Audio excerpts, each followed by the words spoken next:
Hi friends, எல்லோரும் எப்படி இருக்கீங்க? Welcome back to Sudhi's kitchen. இன்றைக்கி நம்ம பார்க்க போகிறது ஒரு சிம்பிளான ரெசிபி தான். நம்ம சவர்மா சாப்பிட்றதுக்கு நிறைய ஆசைப்பட்டிருப்போம். ஸோ அதை வீட்டில் எப்படி பண்ணலாம் அப்படிங்கிறது தான் பார்க்க போகிறோம். ஸோ இதுக்கு வந்து நான் கொஞ்சமாக வெதுவெதுப்பான தண்ணி எடுத்திருக்கேன், வெதுவெதுப்பான கொஞ்சம் வெந்நீர் எடுத்திருக்கேன். அதில் வந்து 1 டீஸ்பூன் அளவுக்கு வந்து நான் சர்க்கரை, 1 டீஸ்பூன் அளவுக்கு வந்து ஈஸ்ட், இது ரெண்டையும் நல்லா மிக்ஸ் பண்ணியாச்சு. இதை மிக்ஸ் பண்ணிவிட்டு ஒரு 10 மினிட்ஸ் வச்சிடலாம். ஸோ இந்த கேப்பில் வந்து நம்ம பன்னீர் ஷவர்மா பண்ண போகிறோம். ஸோ பன்னீர் ஷவர்மா பண்ணுறதுக்கு பன்னீரை மேரினேட் பண்ணணும். ஸோ அதுக்கு என்னென்ன மசாலா தேவைப்படும் அப்படிங்கிறத நம்ம ஆட் பண்ணிடலாம். இதுக்கு வந்து நான் 1 டீஸ்பூன் அளவுக்கு, அதாவது 1 டேபிள் ஸ்பூன் அளவுக்கு வந்து காஷ்மீரி சில்லி பவுடர் எடுத்திருக்கேன், 1 டேபிள் ஸ்பூன் அளவுக்கு மல்லிப்பொடி எடுத்திருக்கேன், அப்புறமா ஒரு 1/4 டீஸ்பூன் அளவுக்கு, ஒரு 1/4 டேபிள் ஸ்பூன் அளவுக்கு வந்து கரம் மசாலா, கொஞ்சமாக எண்ணெய், உப்பு, மஞ்சப்பொடி, அப்புறமா இஞ்சி பூண்டு பேஸ்ட்டு, இதை எல்லாத்தையும் போட்டு நல்லா வந்து தண்ணி ஆட் பண்ண வேணாம், இதில் கொஞ்சமாக லெமன் ஸ்க்வீஸ் பண்ணிக்கோங்க. ஸோ இது எல்லாத்தையும் சேர்ந்து ஒரு கட்டியான மேரினேட் பண்ணுற பதத்திற்கு நம்ம கொண்டு வந்துடலாம். இப்போ பன்னீரை வந்து நம்ம ஸ்லைஸாக கட் பண்ணிக்கலாம், கொஞ்சம் பெரிய சைஸாகவே கட் பண்ணிக்கலாம். ஏன் அப்படின்னா நம்ம நல்லா ஸ்க்ராம்பிள் பண்ணி தான் நம்ம ஆட் பண்ண போகிறோம், அதனால் கொஞ்சம் பெரிய சைஸாகவே நம்ம கட் பண்ணிக்கலாம். ஸோ இந்த ஸ்க்ராம்பிள், அதாவது இந்த கட் பண்ண ஸ்லைசஸ் எல்லாத்தையும் நம்ம என்ன பண்ண போகிறோம் அப்படின்னா, நம்ம ஏற்கனவே செஞ்சு வச்ச மசாலாவில் மேரினேட் பண்ண போகிறோம். ஒரு 1/2 hour வந்து நல்லா மேரினேட் ஆகட்டும்.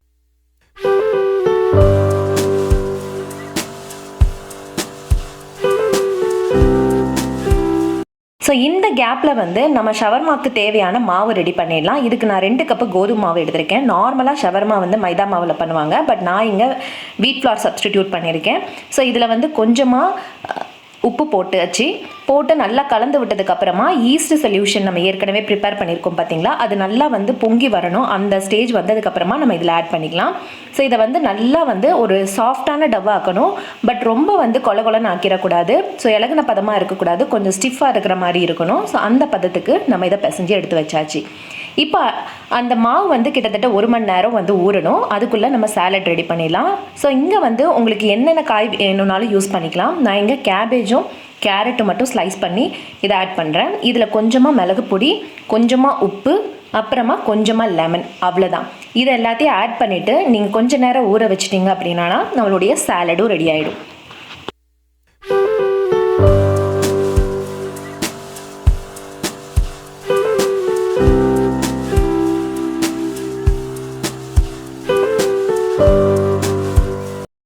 அப்புறம் முக்கியமாக தேவைப்படுறது மயோனைஸ். இதுக்கு வந்து நான் 1/4 கப்பு பால் எடுத்திருக்கேன். ஸோ இது எக்லெஸ் மயோனைஸ். உங்களுக்கு எக் மயோனைஸ் வேணும் அப்படின்னா நீங்கள் வந்து 2 முட்டையோடைய ஒயிட் மட்டும் எடுத்துக்கலாம் இந்த மில்க்குக்கு பதிலாக.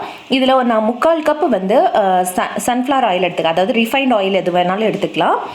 ஸ்மெல் இல்லாத ஆயிலாக இருக்கணும். இதில் நான் பூண்டு போட்டிருக்கேன், பூண்டோட ஃப்ளேவர் நல்லா இருக்குங்கிறதுக்காக பூண்டு போட்டிருக்கேன், மிளகு பொடி, அப்புறமா கொஞ்சமாக சர்க்கரை, வினிகர் இருந்தால் வினிகர் ஆட் பண்ணிக்கலாம், இல்லை அப்படின்னா நீங்கள் லெமனையும் ஸ்க்வீஸ் பண்ணி விட்டுக்கலாம்.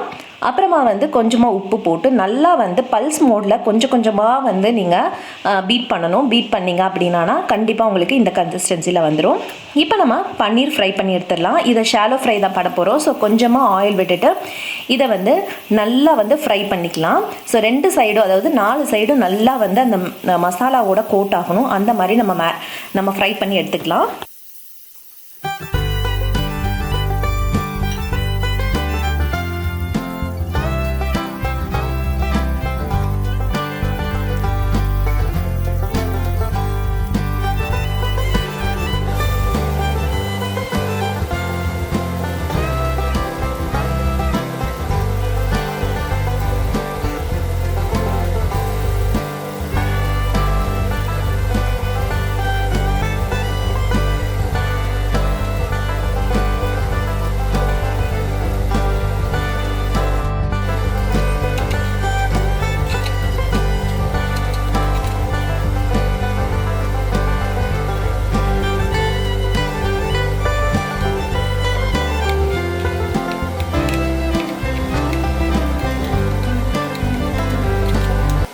ஸோ இப்போ நல்லா வந்து பன்னீர் வெந்துருச்சு. வெந்ததுக்கப்புறமா இதை நல்லா ஸ்க்ராம்பிள் பண்ணி விட்டுட்டு நீங்கள் சின்ன பீசஸாக இந்த மாதிரி கட் பண்ணி விட்டுட்டு நீங்கள் ஃப்ளேம் ஆஃப் பண்ணிடலாம். ஸோ இதை வந்து நம்ம ஸ்டஃபிங்காக உள்ளே வைக்க போகிறோம். இப்போ மாவு ரெடி ஆகிடுச்சு. நீங்கள் எப்படி வந்து சப்பாத்திக்கு மாவு தேய்ப்பீங்களோ அதே மாதிரி நீங்கள் தேய்ச்சிட்டு நம்ம தவாவில் போட்டு எடுக்க போகிறோம். ஸோ தவாவில் போட்டு எடுக்கும்போது இது வந்து நம்ம ஈஸ்ட் ஆட் பண்ணியிருக்கிறதுனால தன்னாலேயே உப்பிட்டு வரும், அதாவது நல்லா பபிள்ஸாக வரும்.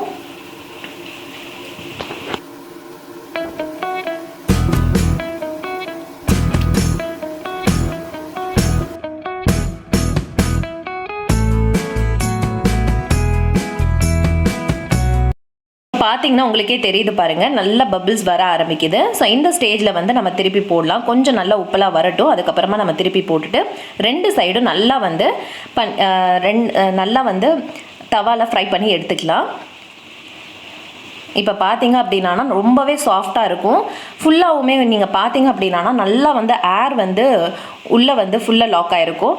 அந்த அளவுக்கு நல்லா ஃப்ளஃபியாக சூப்பராக இருக்கும் இந்த ப்ரெட்டு வந்து. ஸோ இந்த ப்ரெட்டு ரெடி ஆகிடுச்சு. இப்போ நம்ம எப்படி வந்து அரேஞ்ச் பண்ணலாம் அப்படிங்கிறத பார்த்துடலாம். ஸோ இதோட வந்து ஃபஸ்ட்டு வந்து மயோனைஸ் ஆட் பண்ணிக்கலாம். அடுத்து வந்து நீங்கள் ரெட் சில்லி சாஸ் ஆட் பண்ணலாம். ரெட் சில்லி சாஸுங்கிறது வந்து ஆப்ஷனல் தான். அதுக்கு பதிலாக உங்ககிட்ட ரெட் சில்லி பேஸ்ட் இருந்தால் கூட ஆட் பண்ணிக்கலாம். ஸோ காரத்துக்காக தான். இல்லை அப்படின்னா பெப்பர் பவுடர் கூட நீங்கள் சேர்த்துக்கலாம். ஸோ இதை வந்து நல்லா வந்து தேய்ச்சி விட்டதுக்கு அப்புறமா நீங்கள் வந்து நம்ம செஞ்சு வச்சுருக்கிற சாலடை அதை கரெக்டாக நடுவில் வைங்க. இந்த மாதிரி நடுவில் வச்சுட்டு அப்போ தான் உங்களுக்கு ரேப் பண்ணுறதுக்கு கரெக்டாக இருக்கும். அப்புறமா நம்ம ஸ்க்ராம்பிள் பண்ணி வச்சுருக்கிற இந்த பன்னீர் வந்து ஆக்சுவலாக வந்து நம்ம நார்மலாக சிக்கன் ஷவர்மா தான் சாப்பிடுவோம். ஸோ இந்த பன்னீர் வந்து அந்த மாதிரி ஒரு டேஸ்ட் வந்து கொடுக்கும் இந்த ஷவர்மாக்கு. ஸோ கண்டிப்பாக ட்ரை பண்ணி பாருங்கள். அதுக்கு மேலே கொஞ்சமாக மயோனைஸ் வச்சுட்டு இதை அப்படியே ரேப் பண்ண வேண்டியதான். பாருங்கள், இப்படி ரேப் பண்ணிவிட்டு நீங்கள் வேணும் அப்படின்னா பட்டர் பேப்பரில் சுற்றிட்டு நீங்கள் ரேப் பண்ணிக்கலாம். இல்லை பட்டர் பேப்பர் இல்லை அப்படிங்கிற பட்சத்தில் உங்ககிட்ட இருக்கிற டூத்பிக்கை வச்சு நல்லா வந்து நீங்கள் அதை ஹோல்ட் பண்ணிடலாம். ஸோ ரொம்பவே டேஸ்டியான யம்மியான நம்மளுடைய ஷவர்மா வீட்லேயே செஞ்சிடலாம். ஸோ இந்த மாதிரி மயோனைஸ் வாங்கணும், இல்லை நம்மளுக்கு வந்து இந்த ப்ரெட் இந்த வெளியில் வாங்கணும் அப்படிங்கிற அவசியமே கிடையாது.